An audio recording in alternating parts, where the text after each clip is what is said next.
Late today, with the water still rising in New Orleans, they had to start evacuating thousands of prisoners from the Orleans Parish Prison. Among the thousands of people left to rising floodwaters with no water or food were hundreds of Orleans Parish prisoners locked in jail cells with no way out. Prison guards and officials simply walked away from flooding jail cells that imprisoned 6,000 people.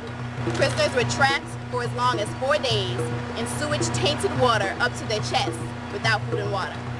Prisoners were forced to break windows and leap out or tie sheets together to use as a ladder to escape. Some set fires to pieces of clothing, signaling a need for help as helicopters circled above. And there are now reports of prisoners being abused at one of the prisons they were transferred to, Jenna.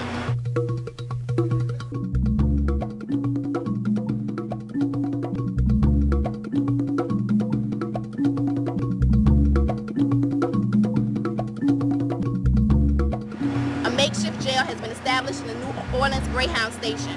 Angola prison warden Burl Kane, brought in to run the jail, has declared that the construction of this makeshift jail is a real start to rebuilding New Orleans. And so we had a jail. Without the vision to have the jail, you can't have reconstruction. So it's a wonderful thing. If the priority in rebuilding New Orleans is the jails, it is a telling reflection of the local and national government response to Katrina and its aftermath.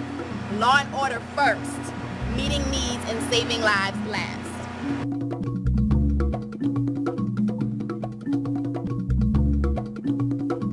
Well, it was definitely a double standard. You know, there was white justice and black justice. That's what I could speak about, justice.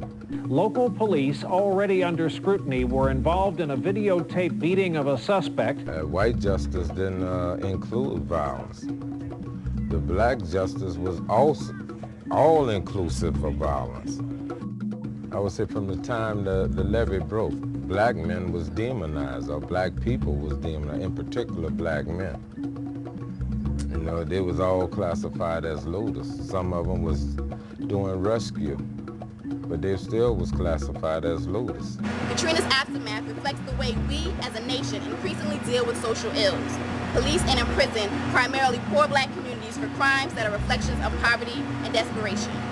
I can't say you're welcome to it, but you gotta do what you gotta do to survive.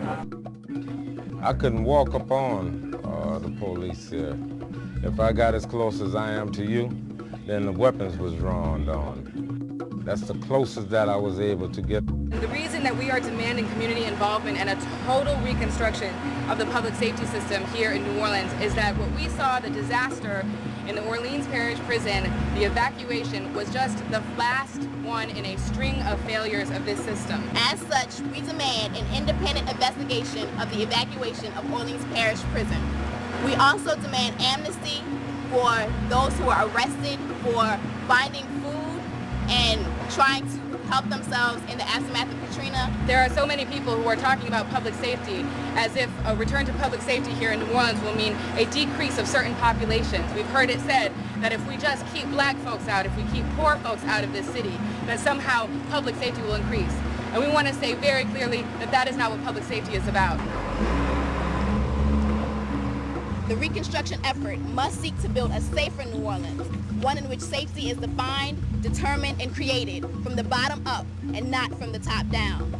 This will mean that all residents must have access to the basic necessities for survival, including food, adequate shelter, meaningful employment with living wages, and decent education.